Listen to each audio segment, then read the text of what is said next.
किसी भाषा को जानना बुरा नहीं है सर। यही तो इस देश की दिक्कत है,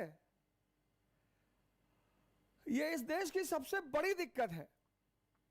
क्या? अनावश्यक नफरत, अननेसेसरी हेट्रेड, अननेसेसरी। यह इस देश की इतनी बड़ी दिक्कत है सर, अननेसेसरी हेट्रेड। इंग्लिश से नफरत करते हैं। आप पब्लिक प्लेस में थोड़ा सा इंग्लिश बोल दो, खासकर गांव वगैरह में इंग्लिश बोल दो, लोग तुरंत कहेंगे ये मैं काले का पोता।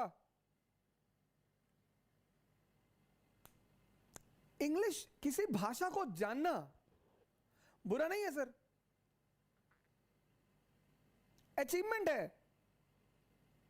तमिलनाडु में उनको हिंदी से दिक्कत है, खैर उसके अपने रीजन है सर, उसके अपने कारण है, हर चीज के अपने रीजन। इस देश की एक बहुत बड़ी बड़ी बड़ी दिक्कत अननेसेसरी हेट्रेड, अनावश्यक नफरत।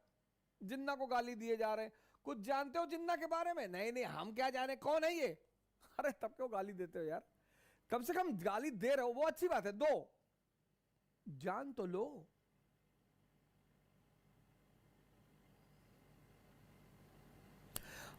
इस देश की बहुसंख्यक एक बड़ी बड़ी सेक्शन की जनता है, बड़ी।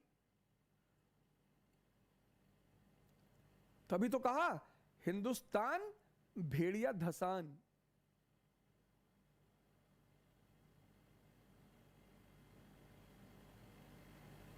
गांधी से नफरत शुरू कर दी, कुछ लोग गांधी को ही गाली दिए जा रहे हैं।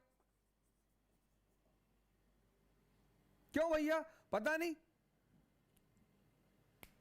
नहीं तुम्हारा जमीन कब्जा कर लिया, नहीं नहीं हमारा कैसे कब्जा कर लेगा, तब क्यों गाली दे रहे हो? नहीं, अरे देश का बंटवारा करा दिया। कब कब कराया? नहीं कराया इसने। अरे तो किस सन में कराया? अब सन वन हमको नहीं पता, इसी ने करवाया। गांधी के चक्कर में देश का बंटवारा हुआ है। हाँ तो कोई सन तो होगा ना भैया, वो हमको नहीं पता। तो तुमको कैसे पता बंटवारा करा दिया? वो हमको पता है। अंबेडकर से नफरत कर रहे हैं, आप पूजा कर रहे हो अननेसेसरी, वो अच्छा है, वो अच्छा, उसको मैं बुरा नहीं मानता। आप किसी की पूजा कर रहे हो बिना जाने, कम से कम कुछ पॉजिटिव तो कर रहे हो। लेकिन पूजा करके जो पूजा कर रहे हैं उनको भी जानना चाहिए। अननेसेसरी नफरत जहर से भी खतरनाक है।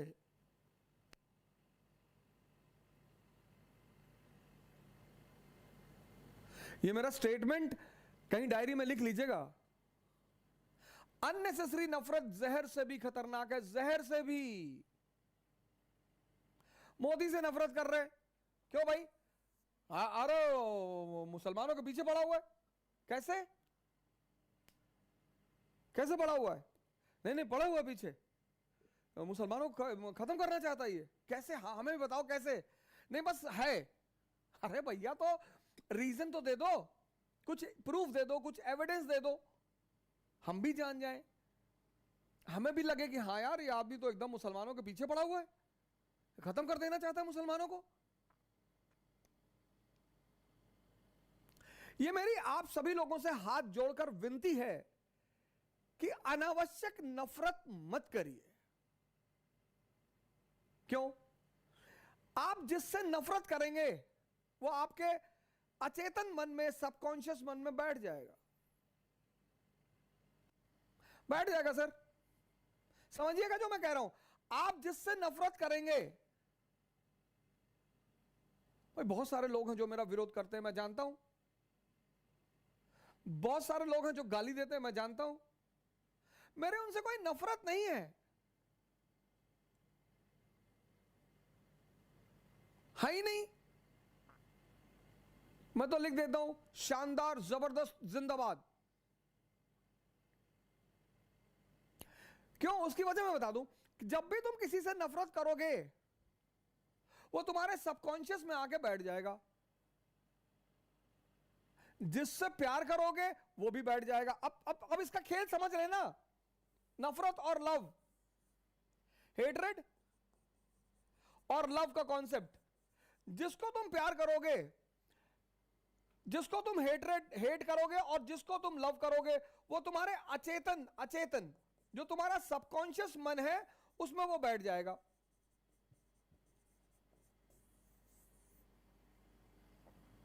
फिर क्या होगा?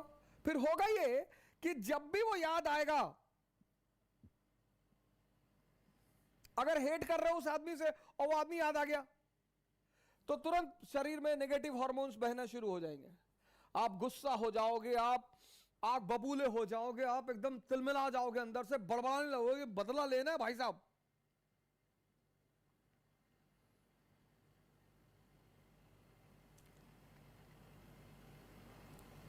कृष्ण को देखो, कंस से नफरत नहीं है, मार डाला कंस को। वो फॉर्मूला मुझे बड़ा अच्छा लगता है, मार डाला। लेकिन आप अगर सीन देखो तो अंतिम तक हंसते रहे, क्या मामा जी। इसीलिए हम उन्हें भगवान कहते हैं। अप्रोच ही अलग है लाइफ का, कॉन्सेप्ट ही अलग है जिंदगी का। मारते मारते भी हंस रहे हैं। शिशुपाल गाली दे रहा, गुस्से में है। युधिष्ठिर क्रोध में आ गए हैं, रोकते हैं वो युधिष्ठिर को, अर्जुन को। कह रहे मुस्कुराते हैं शिशुपाल को देख के, अरे यार गाली दे रहे हो यार। फिर जब वो 90 क्रॉस कर जाता है तो टोकते भी हैं कि भाई तेरी मां को वादा किया है हमने कि 100 क्रॉस हो जाएगा तो लगा देंगे। और देता है, कहता है ये सब बातें किसी और को धमकी देना, मैं जानता हूं तेरी औकात।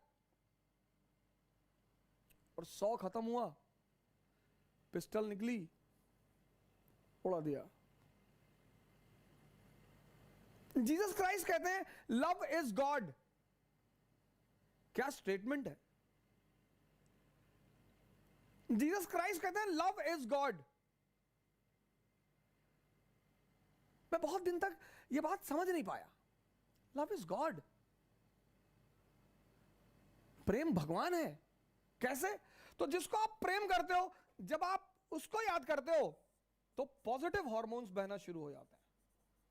तो आप जो काम कर रहे हो और उस आदमी की याद आ गई, तो आपके जीवन में सिर्फ ऐसे लोग हैं जो, आपके जीवन में कोई हेट्रेड वाला है ही नहीं। एक है कि आपने दुश्मन को देखा, आप अपसेट हो गए, तो once in a blue moon आप अपसेट हो गए। एक है बार बार याद आ रही है, आप 24 घंटे में 24 बार अपसेट हो रहे हो, तो वो 24 घंटे में जो 24 बार अपसेट हो रहे हो वो आपका नुकसान कर रहा है सर। इसीलिए कहते हैं कि अगर किसी कौम को खराब करना हो, किसी जाति को खत्म करना हो, बर्बाद करना हो, उसको नफरत सिखा दो। किसी भी जात, किसी भी धर्म, किसी भी राष्ट्र को अगर खत्म करना हो, उसका विनाश करना हो, उसको नफरत सिखा दो। क्योंकि जब तुम उसे नफरत सिखा दोगे, क्योंकि जब जब वो नफरत के भाव में आएगा, समझ लीजिए सर बहुत बड़ी बात है ये। मुझे कृष्ण का फॉर्मूला बड़ा अच्छा लगता है, उड़ा दो, किसी से नफरत मत करो। क्योंकि नफरत की जो आग है, ऐसा कहते हैं, मैंने भी सुना है कि व्यक्ति स्वयं उसमें जलता है। कई बार ऐसे चीजें, घटनाएं घटती हैं जब आप किसी को माफ नहीं कर सकते। किसने कहा सर माफ करने के लिए? नफरत करने का मतलब यह थोड़ी माफ कर दो। कृष्ण को देखो, नफरत ना करने का मतलब यह नहीं है माफ कर दो। Forgiveness is the quality of God, and we are not gods. Krishna ने नहीं किया। टाइम,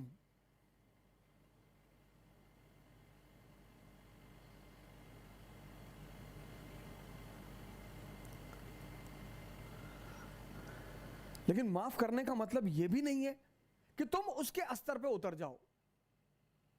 एहसास कराओ, एहसास तो जरूर कराओ कि तुम गलत थे, गलत हो, अभी भी अपने रास्तों को चेंज कर लो।